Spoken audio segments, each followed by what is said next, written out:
I don't know, you're always going to get people that find something to pick on you about. So you may as well be really blatant with it. And I guess with Cage Fight, part of the reason for doing it was so we could talk about issues that bother us. And I don't know, it's always kind of amazed me when you have like, I don't know, quite right-wing metal fans or people that were offended by us, talking about issues of inequality and injustice, and they're just like, oh yeah, music's not about politics; it's about whatever they think it's about. And I just still, maybe it's because I come from the '90s when bands like Rage Against the Machine and the whole grunge movement and fair lots of metal was very much protest music, against kind of issues with the status quo. And it just amazes me. It's quite an American thing, I think, for people to find it offensive. And so, yeah, I mean, like if that guy was upset about it, good. I want to upset those kind of people. Yeah, well, the thing is, even if, I'm not saying you were, but even if you upset them for totally the wrong reasons, at least you start a conversation. You're provoking something in a positive way. But what kind of issues do you guys particularly want to focus on? Because you said that's part of why you kind of are doing Cage Fight. What sort of issues do you guys look to tackle in your lyrics and with the songs? Yeah, and I guess look to tackle is quite strong. I think it's more just us venting. Like really, we're not trying to change the world. We're not trying to preach or to educate people or anything like that. It's just a way it's just a release to rant about certain things. And I guess I've always been frustrated with the state of politics and injustice in the world. But over the lockdown period, certain things really came to light, like it became profoundly worrying that racism and kind of hate crime around that has been steadily rising over the last kind of decade. Obviously the Me Too movement, which got more a lot of momentum again following the Sarah Everard kind of murder, and the fact that the rich-poor divide has rapidly increased over the last couple of years, which is a direct relation to COVID. And it's capitalism that's going extremely out of control, and it's not sustainable, and it only benefits about 3% of people or something like that. So yeah, that kind of stuff. It all the simple matters in life, exactly. Yeah. It's ironic that such a sort of quote unquote sort of connected world, you sometimes ironically the easiest way to get your opinion out there is by writing a song about it. You would have thought it'd be with the way the world is, it'd be so easy to communicate and to deal with these issues, but actually it's not at all. Well, I think in a way it's harder now because there's so much information, and we live in a culture of misinformation at the moment where anyone could publish anything on the internet. And so anyone can choose to believe anything that supports whatever they believe, not whatever. So I think we're actually in a dangerous time now where lots of people, I think the majority of people actually are kind of quite happy in their comfort zone and don't want to be challenged. And they only see things on the internet that suit that suits whatever it is that they believe, or they can easily avoid things that make them feel uncomfortable. Yeah. And I think like social media is basically really the main driver with that, and I think it's worrying.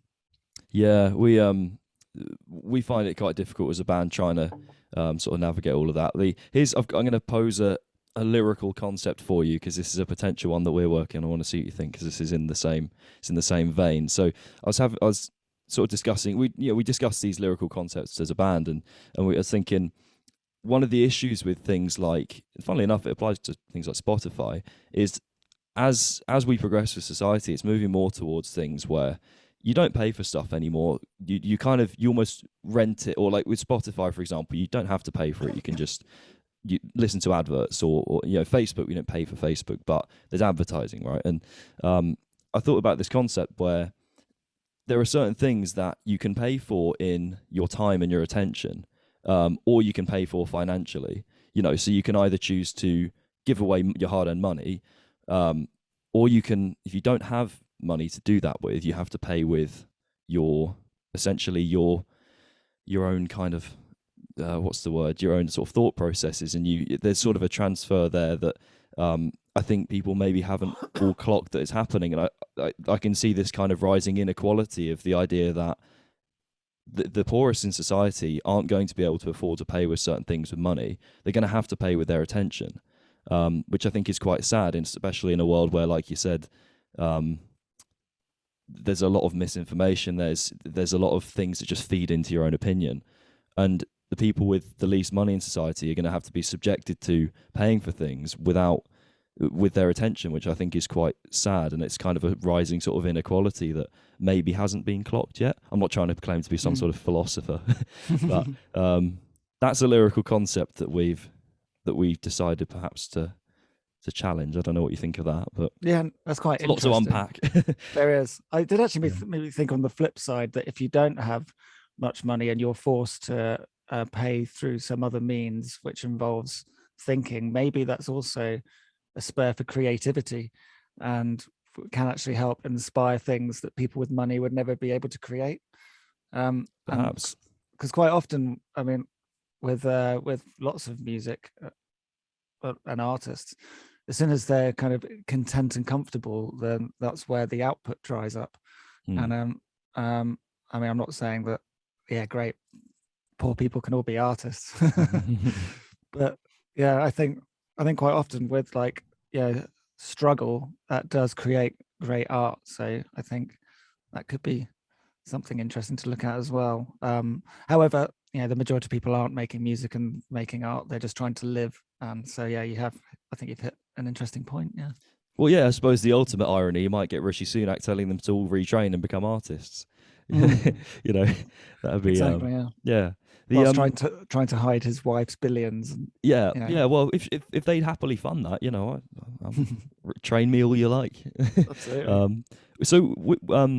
Regarding Cage Fight, because one sort of topic I wanted to delve into is, obviously the music you do with TesseracT is very kind of is very technically challenging, and then Cage Fight is more in the thrashy kind of realm.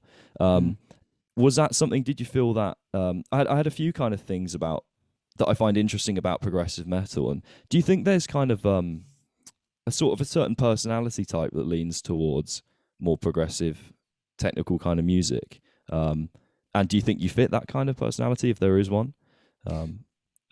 I don't know. I think for me, I lent towards that kind of music because I remember when I joined TesseracT, I was doing other things before that. I'm going back to sort of 2006 when I was 26, and I was finding most metal really stale, and I was getting into things. I was sort of, I was into sort of like proggy stuff like Dream Theater and stuff as a teenager, and I did dip in and out of Meshuggah. I didn't properly get into Meshuggah until Catch 33 though, but yeah, I started being drawn more towards that kind of music, just out of sheer boredom of what was going on in standard metal, and it was much more challenging and much more exciting, and it made me think differently, and it made me work on techniques which I never did before. So I think in terms of me, I was drawn to it just because it was exciting and different and original and made all other metal sound like really just lame and boring and tired. I mean, but that was a moment in time for me, I think. But yeah, I think maybe it draws people in who want to basically be a bit challenged and want to do something different. I mean, I say that now. There's a million tech metal bands now, and I actually find most technical metal pretty boring nowadays because I feel like it's been there and done it forever, which is why I guess I'm having my my resurgence of old school thrash kind of fun. But there's I think someone that does that middle ground really nicely is Josh in Silosis. It's simple in ways. Don't get me wrong, it's not easy to play, but like but then there are those more technical elements in there that kind of keep it interesting and kind of take it away from simplicity. I think it's really cool. But is it kind of something that I feel like obviously in the progressive world, I feel like it's getting started as a prog band perhaps isn't as easy maybe as a more standard metal band, because I find a lot of metal songs, unless like you said, there's a lot of tech metal around nowadays, but like a lot of metal songs, when you break them down, are actually very pop. Like they're similar to like pop songs in structure and kind of harmony and melody. There's actually, it's more the presentation. I feel like it's just sort of packaged in that like metal way. Whereas a lot of more progressive music is kind of, you wouldn't be able to write that into a pop song. You know what I mean? And did you find that maybe getting started or kind of working with like a prog fan base was maybe like more challenging perhaps than a more standard like down the line heavy metal kind of fan base, or no?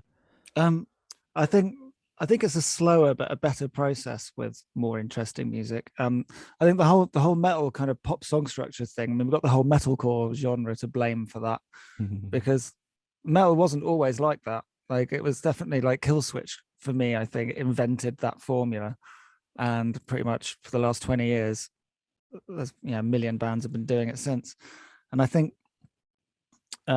with more standardy kind of metalcore and, you know, more pop, basically poppy metal, it's a generally easier quick sell because it's really popular and like people are into it. Yeah, but it's also quite throwaway as well, I think, because a lot of it does kind of sound the same. So I think it probably is easier to get going doing that kind of thing because there's kind of an instant market ready for it. But I don't know, I feel like with sort of jumping on that bandwagon, the sustainability is not necessarily going to be there. I don't know. Whereas I think with bands trying to do something a bit more interesting, it can be more of a grind at first because you need to find that audience. But generally, if you're doing something that is different and you develop that audience is going to grow with you and stick with you and enjoy what you're doing. Whereas, you know, if you're just like another metalcore band, it's like people can just jump from one to the next and they all kind of sound the same. That sounds a bit generalizing. Not all metalcore bands sound the same, but do you know what I mean? Like quite a lot of it is quite formulaic. And I struggle sometimes, and I work in music, and I struggle sometimes to tell one metalcore band from the other. Not all, but there's definitely a fair amount of mediocrity is a really nasty thing to say, because they're all excellent bands, they're all great players, they all write great songs. There's just too much of it that sounds the same, and I think it's quite easy to get lost in that. Yeah, well, I mean, I guess you've given your sort of perspective from the work that you do, or of course, David, our friend David, seems to think that you don't do any, but with the sort of the line of work you're in, obviously for the less music industry folk listening, who might not necessarily know what you do beyond the bands, that obviously keeps you pretty in the loop with all of this stuff. Is there any kind of, have you seen any sort of trends that you do or you don't like kind of coming up, and can you maybe explain like how they've come about at all, or is it just much the same for the last few years? Well, no, I'd never like or dislike trends, because trends are trends, and I mean, I guess on principle, I don't like trends because I like to think that people can think for themselves. But obviously, doing this job, you totally see what's, you know, when waves of things come and they go, and you know what's popular and what's not. And so it's fascinating. I mean, I'm sure somebody must have written a PhD on like cultural behavior of people and scenes around music, and because it's quite fascinating to watch when things come and go. But what I find quite interesting is how different things are fashionable in different areas. Because like I was having my little moan about metalcore, but metalcore over here is kind of like out. Like I think everyone's a bit tired of it. Apart from like the big bands that are still going, like your Bury Tomorrows and so on, they still do well. But whereas in Germany, for example, metalcore and Sweden and other mainland places, it's still like the biggest thing ever, and there so many bands are still coming out of those countries. And it's quite interesting because it's quite hard to sell them here, because I think a lot of British people find that sound a bit old, or at least a bit 5 years ago. Whereas what's going on here at the moment, there's like excuse me, sorry, still a bit ill. There's kind of like a bit of a resurgence of like sludgy, nasty stuff going on. Like there's a band called Harriet around at the moment who are getting a lot of attention. Literally chatting to Debbie in about 7 hours time. Nice. So but yeah, I mean, like they're one of a few bands doing some fairly filthy stuff, which is picking up a lot of momentum. Variations on hardcore always seem to exist. That never seems to go away, but what people are doing does seem to change. like Ithaca have got a new album out this year, and they're a really exciting band that are gaining a lot of momentum. Yeah, I don't know, it's interesting just to see what comes and goes. But I think a lot of it is,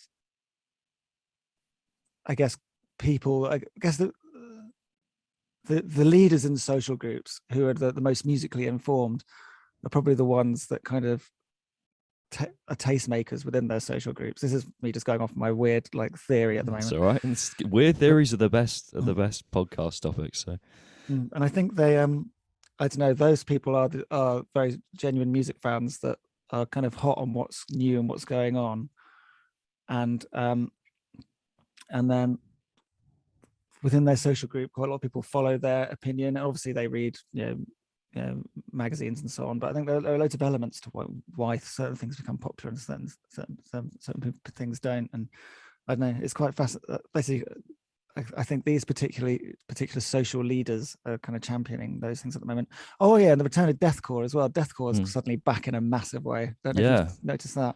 Like a few years ago, deathcore was dead. Everyone hated it. Deathcore was like, nobody into it. But now, like, obviously Lorna have suddenly become the biggest heavy band around at the moment from literally nowhere. I saw them just before the pandemic, played to 200 people, 3 bands before Decapitated. Now they're headlining the Forum, I think. I saw them in Birmingham, and I think they sold out the Main Room Institute or Academy. Not Academy. Yeah, they sold out quite a big room anyway in Birmingham over here. This what you're saying. I can't help but think of that Monty Python sketch when he goes, "You're all unique," and then they all at once say we're unique. I can't help but think that with sort of social leader thing. But the thing you were talking about, Lorna Shore is a good one because, for example, like Nick Nocturnal, with he does a lot of these. When you look at like when Spirit Box blew up, I remember he did a video that kind of blew up, and I don't know if he is in part almost responsible for that in some ways. And then Lorna Shore again, he did a video reacting to the sort of all the nasty noises he makes in the song, and then suddenly they're like you say, playing to huge audiences, and it's crazy how someone else liking something can kind of make such a large group of people like it as well. It's like, it's not like we don't all have our own opinions, but it's crazy how much it can influence people. Is that something you kind of do you work with these sorts of people with your with the sort of press campaigns and stuff? Is that something are these people that you sort of try to get in contact with? Or yeah, no, definitely in the last year or so we've made a real effort to focus on the sort of Twitch streamers, YouTube reactionary people, because they are starting to become very influential and be able to make quite a difference. But yeah, it's interesting how much that shift has happened, especially over the COVID sort of COVID period. Like like Twitch streaming has just gone through the roof, and like loads of people sit there and watch. Obviously, people like the guys you just mentioned, but also like Knotfest's channel. They've got regular shows which are really great, and there's DW Presents, and like Terry Beezer and doing his stuff. All that. Yeah, it's definitely changed the way people find music, and it's interesting, and it's it's been interesting trying to keep on top of all that. Yeah. Do you think, because one thing that I found interesting about the whole PR world is obviously you have to, a fundamental of it is you have to understand people, like the everything I've ever heard from any sort of business person is that a business is just a group of people. And obviously going beyond that, would you consider yourself like, do you feel like through doing the line of work that you do, you kind of have a better understanding of people? And I mean, and even in sort of, your personal relationships and stuff, do you feel that like you're more of a sort of, do you understand people better from this work, or has it just made it more challenging? No, I think I've definitely learned a lot about people. And we learned about people's habits, the way people like to do certain things. Quite often, actually, you learn a lot about how people don't like to do certain things, and you how interests change. how dealing with somebody in a bad mood varies from dealing with somebody in a good mood. Yeah, I think because a lot of it is, well, most of this job is basically organization admin and trying to pitch ideas to humans and then learn from those people, like the journalists, how they perceive their audiences and how we all work together in like some kind of weird symbiotic relationship. So yeah, it's you learn a lot about people, and luckily I quite like people. But yeah, if you don't like people, this isn't a job for you. Yeah, I was gonna say, how do you deal with the kind of, I don't want to say the people you don't like, but let's say like the more challenging individuals or bands, or even on the other end, you know, the sort of the receiving end of your sort of pitches. How do you deal with sort of the more difficult ones? I'm assuming they must come along. Yeah, there are definitely people who have difficult ways of working. Name 5. Well, there's this band called Insurgent, absolute pain in the ass. They're brilliant. I've only heard good things. But yeah, I think ultimately you just got to manage it the best you can, keep on a brave face. And the majority of people are nice. Like there are very, very few moments where you got to deal with anybody particularly awful. Sometimes you do have to deal with difficult people, or people that you find annoying, rude, whatever. But then that's life, isn't it? I guess. But I suppose because you have to do this so much, it's like life amplified. But it's just a case of just doing the job the best you can, and keeping a brave face on. And if you need to let loose, unleash some rage, do it in like the office rant chat. We basically got we use a program called Slack where we have various channels to discuss various things, and we have one which is basically a ranting one. So if somebody pisses you off, you can basically slag them off as much as you like in there, and know that only everyone else in the office will read it, and usually it just turns into a bit of a joke, and you make it's quite funny, and it's a good way to deal with it.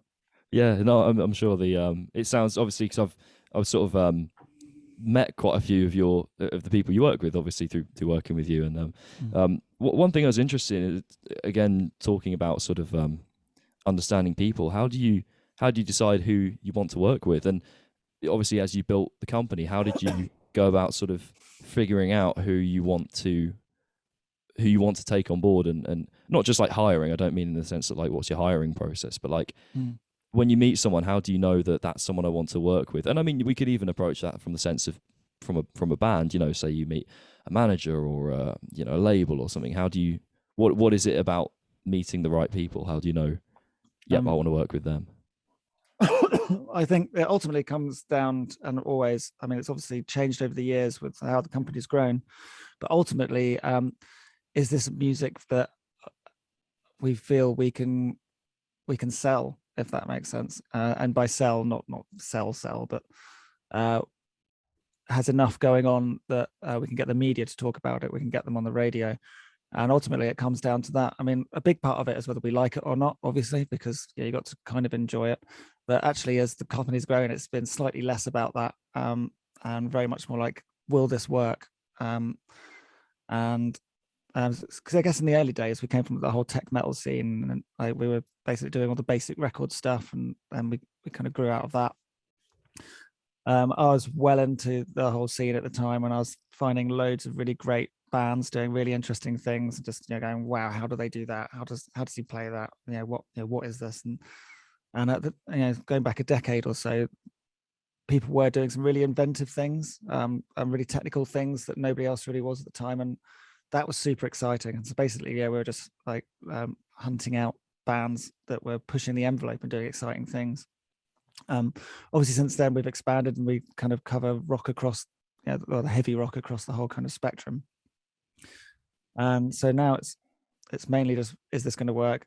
If it's going to work, then yes, let's do it. It's as simple as that, really. I think there's also certain elements of, if it's a manager that we've come to know, or a label that we work with, that we get on with well, it's like, oh, brilliant, we get to work with that person. That's, I like that. That's true. But I think it mostly takes, the priority is this something that we can work with? Yeah. I found it interesting that it sounds like the company came from an initial place of sort of passion for the music, which is obviously important. And I think what I don't know what your take is on this, but I feel like there's a lot of people approaching, because of the nature of how a lot of bands now have to be their own businesses. You know, they are their own press company and they are their own this, that, and the other, at least to get when they get started.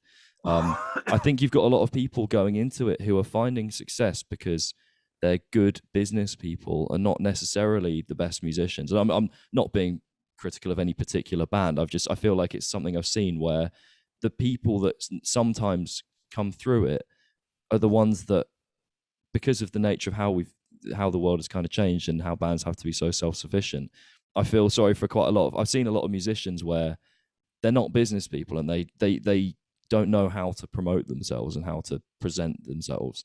So they have this great music that doesn't quite kind of make it past the local audience and the local scene, basically. Have you found that at all from sort of seeing, like, has music changed in that way? Because like I said, I feel like it's almost like a sort of invisible gatekeeper, and that you have to, if you're not a good business person, sometimes, correct me if I'm wrong, but even if the music's really good, if you can't get it out to the right people, it won't necessarily fly. You know, it sounds like I know it's difficult to work with, but sorry, I'm just ranting now. Yeah, but I think part of the problem is there's just so much. So there is lots of brilliant music out there, but if it's just brilliant music, that's still not quite enough to compete with the other brilliant music that just happens to be there.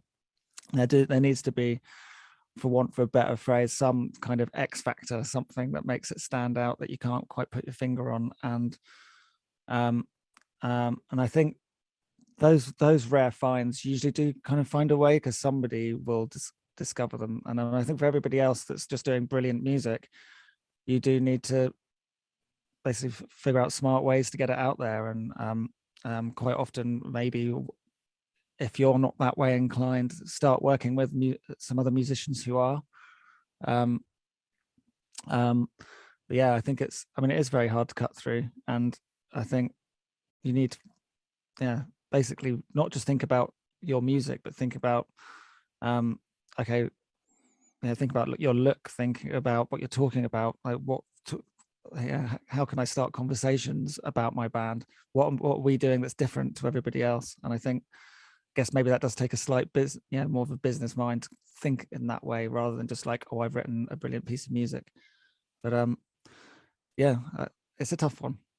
Yeah, I think okay, so hypothetical, if the Men in Black laser pen thing came along and every TesseracT fan had their TesseracT memory wiped from them, what would be the first thing you'd do to go, okay, so everything disappears and you just got to start again, like right now? What do you think would be like step one for the band, beyond writing the music, obviously? I actually think we'd probably be done, actually. Simply because I think like TesseracT, it got its early success, and those early bands like Periphery, obviously, Monuments, Chimp Spanner, and loads of like all the old early like Gent Forum people from like sort of 2005, 6, 7, 8. The reason why lots of those bands went on to do big things was because there's such an exciting scene that was created in the first place with all these like people. A few of those people were kind of quite groundbreaking in their approach to using cheap modern technology. It's like, everything beforehand was always super expensive, and now people like Misha and Ackle and Paul Ortiz were all making like these really crazy bedroom productions using a Pod XT and Cubase, super cheap gear, and it was a real moment in time, which was exciting and different. And that sort of gave birth to that whole scene, and it kind of exploded. And although I guess a lot of it was quite Meshuggah derivative, nobody else was doing that at the time. So those artists very quickly grew, basically got their momentum going for them. And then all those, obviously Paul stopped, but obviously TesseracT, Periphery, Animals as Leaders as well, Monuments and so on, that got their momentum going and helped them grow. And like their story and their narrative is kind of solidly created, which which is still important today. So I think if you erased that memory and a TesseracT record came out tomorrow, which nobody, it would just sound like another one of a million gent bands. I mean, some might say it'd be very good quality or whatever, but it wouldn't have that story anymore. And I think it would, it wouldn't just be starting again. It would be starting again against all the odds. And so I don't think that would work. Oh, well, there's the answer. No, that's my theory anyway. Yeah, no, well, it ties in with what you're saying about these kind of social leaders, but in another way, in the way that the community, obviously there was a buzz around that community, that kind of would you say like the gent forum kind of. I've heard Misha talk about that quite a lot, and that's almost sort of the same thing, where you've got this community that's built out of an exciting new kind of selection of bands and ideas that they're conveying. And although it's not a singular person, it's that pushing forward of an idea and people enjoying it that seems quite profound. It seems that people want to get on board with these exciting, I don't want to say trends, like you say, it's not just a trend. Obviously you've been doing it for a long time, so it's more than that. But what was your reaction when you heard the first kind of Periphery album? I nearly forgot the name of the band for a second. What was the kind of first reaction to that? Well, I mean, I've been hearing all the demos before that. I was very familiar with them. I mean, I found that whole scene super exciting at the time. I mean, I sort of came into that world when I was in another band with actually Amos and Tesseract, and we crossed over with Fell Silent. I think this is in 2005, and that was the first time I heard Fell Silent, and I remember absolutely loving it. We became friends with them. And then Ackles started sending us his TesseracT demos, and he's like, "Oh, I've got this mate called Misha. You should check this out." And he sent over some of the early Periphery stuff, and I remember my mind being blown, being like, "Wow, what is this stuff? This is so fresh. This is so exciting." I mean, again, we're going back like over 15 years now, so it's a long time ago. And I remember going back to what we were talking about earlier, it completely reignited my spark and excitement for guitar music.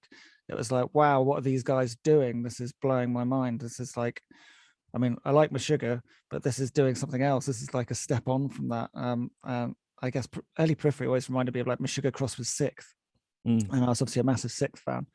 Yeah. And I just remember thinking it was an amazing crossover and a brilliant, really a fresh and original sound. So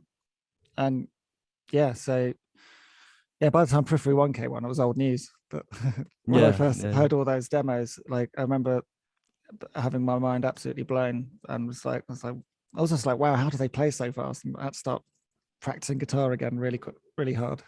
Yeah, there's a lot of talent in that room. If you put them all in a band together. But what's been the latest? Oh, so I got two questions. So I'm just going to ask them both because I'm going to forget the second one by the time you've answered the first one. One question was, how do you deal with obviously writing more technical music?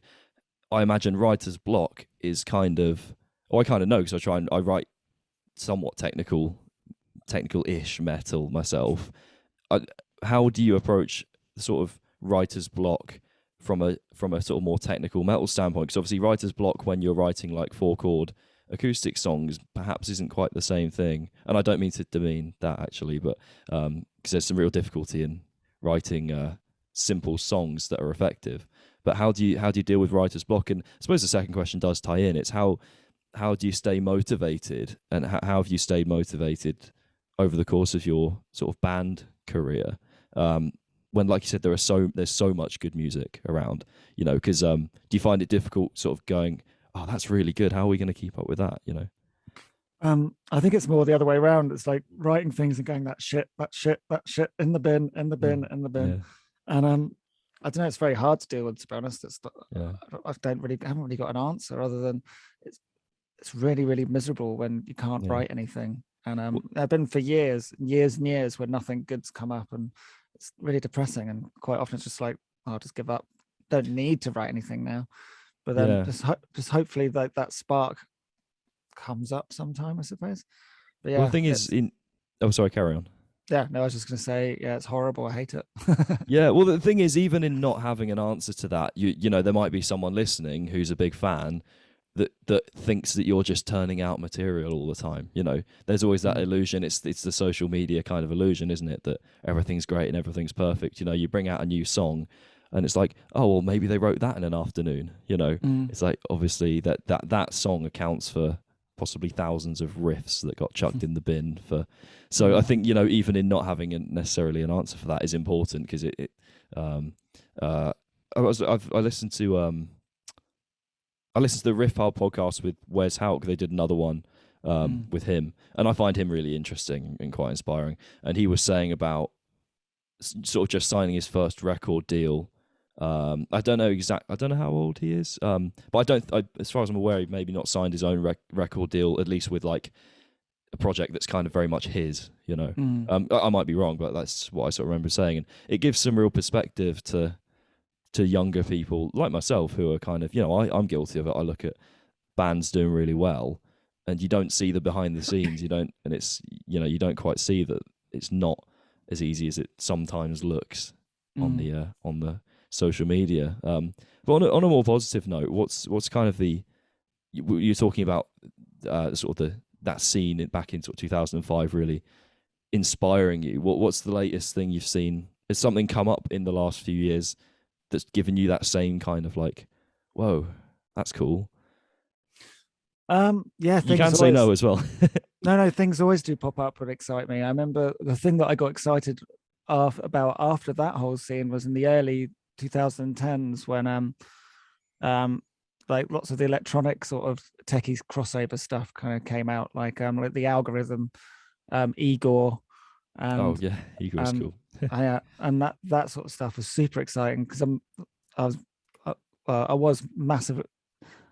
I'm not really up to speed now, but I went through a real phase of being really into a lot of electronic music in sort of like the 2000s, and it kind of married these two worlds for me, because it was like sort of very, very kind of glitchy, breakcore-y kind of stuff, and leaning into a bit of drum and bass, but then mixed with technical metal, and it was just, it blew my mind. What else has happened recently? I don't know. I'm enjoying this kind of like new sludgy kind of movement at the moment. I mean, it's not necessarily new, but it's quite refreshing. Yeah, I don't know. I've also got a terrible memory, so there's probably loads more. But that's what, probably millions of bands going us, myself included, hopefully. But you know, your EP is excellent. Well, no, thank you. I don't know why I'm saying thank you. I just went pick me. Thanks. There you go. I'll pick you. Thanks. Cheers. I could tell it came from a sincere place. It's fine. Yeah. No. What do you think would be like, sort of, if you had to give advice to a band maybe trying to be unique? Is there anything that you think? Is there like an itch that hasn't been scratched in the sort of music in the right sort of creative writing world that you think it's sort of calling out for at the moment, or? No, I think I think quite often the unexpected is also what can really turn heads. I think the only bit of advice I'll give is like, obviously be inspired by your heroes and definitely learn how to play like them and apply what you learn to your music. But then really try and take a step out from that and do something different, even if it's just like, like fusing things together that you've never really heard before. I think experimentation is important, even if you're trying to do something poppy or something accessible. I think there does need to be a certain level of experimentation just to make it stand out. I don't know, but then it doesn't even have to musically stand out. It could visually stand out. I guess a good example of that is Sleep Token. Like, it's kind of like, obviously musically, it's like Bon Iver meets Meshuggah, which is a weird crossover as it is.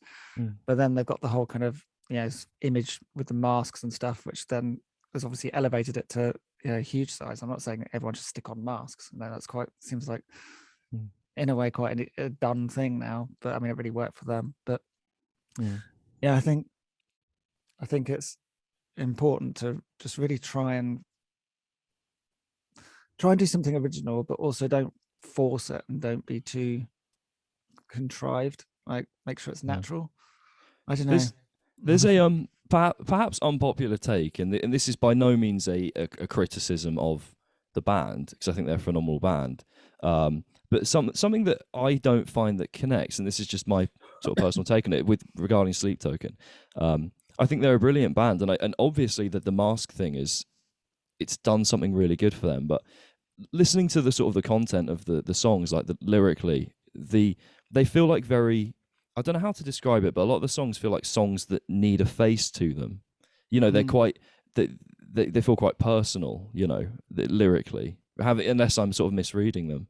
And sometimes I kind of think like I want to see a face behind that. You know what I mean? Like I want to see that the content. If they were singing more abstract about more abstract concepts, I feel like it would suit better. I mean, and again, they found great success and they write great songs. Like this isn't a it's not like a disparaging kind of comment. It's more just when I visually when I watch it and then when I listen to what they're talking about, I feel a bit of a disconnect. Saying that, I still blast their songs in the car, so like it's obviously not that much of a disconnect, but there's something about, I think, a face to it. I think obviously when you take like Slipknot or something, that's kind of the idea was the opposite. It was like you can't see our faces, so this is who we really are. It's about losing those inhibitions on stage, which I feel like has a different meaning. And I'm kind of, I guess I'm saying I'm yet to understand what the sort of what the message behind wearing the masks is with Sleep Token. I don't know what your sort of if that's an unpopular take or no, but yeah, no, it's an interesting one. I know that originally it was supposed to kind of create the illusion of a bit of a cult and a bit of a something more than just a band. And if I'm honest, I've not really paid attention hugely to their lyrics, so I guess I've not been entirely aware of that. I don't know. Maybe they're going to have like some kind of big reveal at some point. Album 4. I was wondering. I was. When it's on the way down, when it's on the way up, they'll keep it going. But then when they need to do something different, when it peaks and comes down, that's when they'll do their big reveal. There's obviously all sorts of speculation as to who they are. So I guess that would do. I do wonder if that'll ever happen. If you ever see the faces, obviously if they keep growing, they'll get to a point where everyone knows who they are, because there'll be whistleblowers and people going, oh, I know, that guy, I saw him walking in there, so I don't know how long they can keep it going for, actually. But I mean, it happens to all of them. It happened to Kiss in the 70s, and it happened to Slipknot, in the the noughties, and what's his name from Ghost, like it always comes out eventually. So I guess maybe they'll probably do their best to time it so it works to their advantage. Yeah. If you going back to the kind of talking about being experimental, because Sleep Token kind of, I would call them experimental in quite a lot of ways, with the way they tie these kind of quite poppy vocals. Sorry, I just got distracted because it's absolutely pissing it down outside. I can hear it thundering against my window. Have you kind of thought about trying to implement any ideas that perhaps would go against what particularly with TesseracT, would go against what you've done to this point? And not against as in like would make it sound worse. I mean, would be quite contrary to what you've done so far. Have there been any ideas we thought, I'd like to try that, and you just haven't quite done it yet? I think in terms of visuals, I think we're going to stay on the same path, but just try and get more and more grandiose. I think there's quite a lot of ambition on the next record to really step up the visual production. A few of us all went to see Tool over the last few days, who are a great example of that. Their stage show was absolutely incredible, and also meant that the band didn't really have to do very much because the stage show did it for them. They just sort of stood there and played their guitars. And as we get older, that's probably what we'll be doing more of as well. So, I've noticed like when you watch Slayer, sort of Kerry King's head banging has got sort of less and less. It's more just kind of this.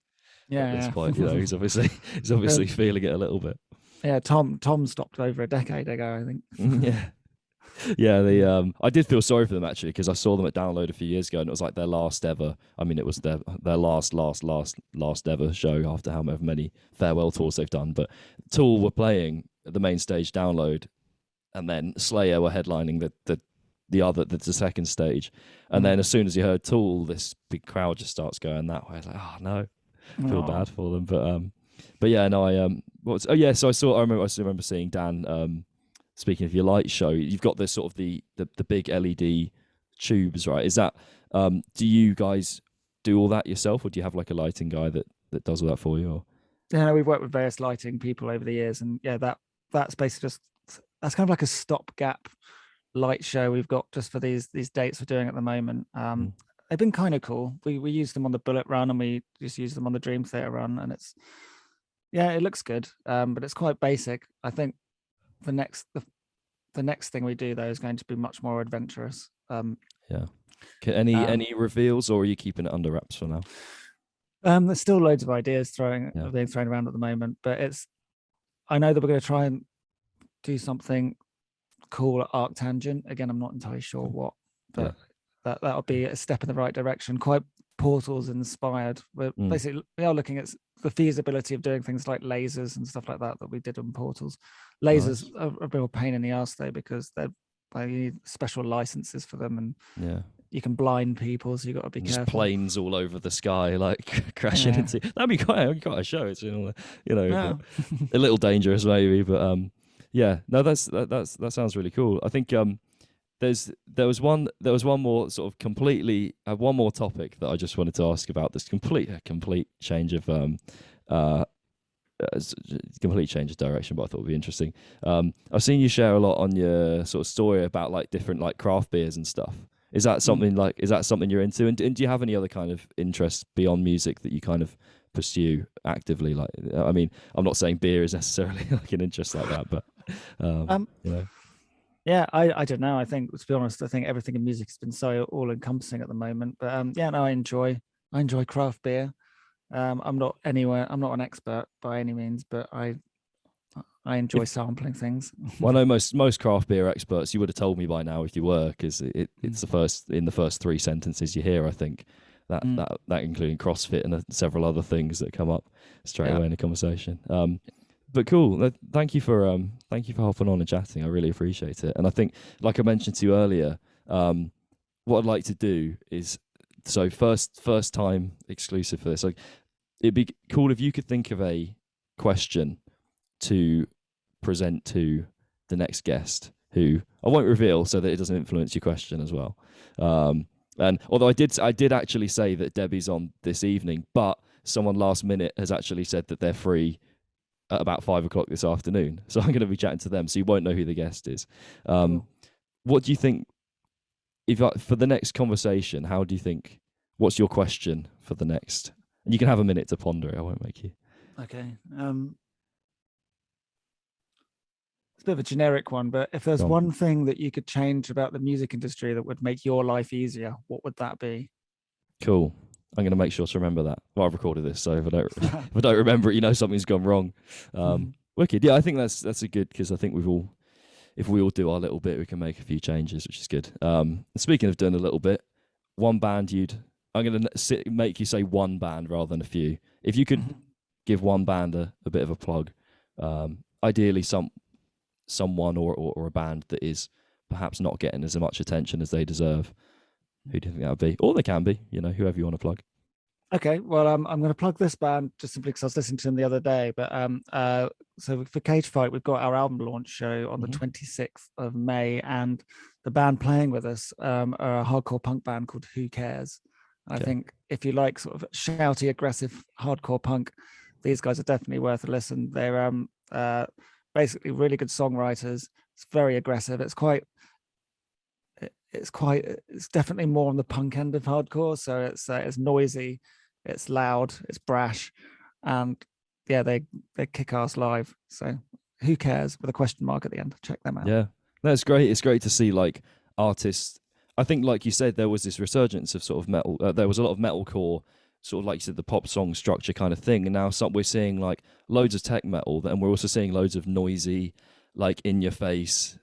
And it seems that you've actually gone and done both, which is pretty cool. So it's good to see both of those things happening.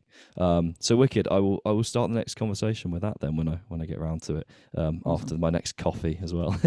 Nice to keep me going. So thank you for hopping on. I appreciate it. No worries. It's been a good chat. Yeah, excellent. Cool. We'll leave it at that. Thank you. Nice one, dude.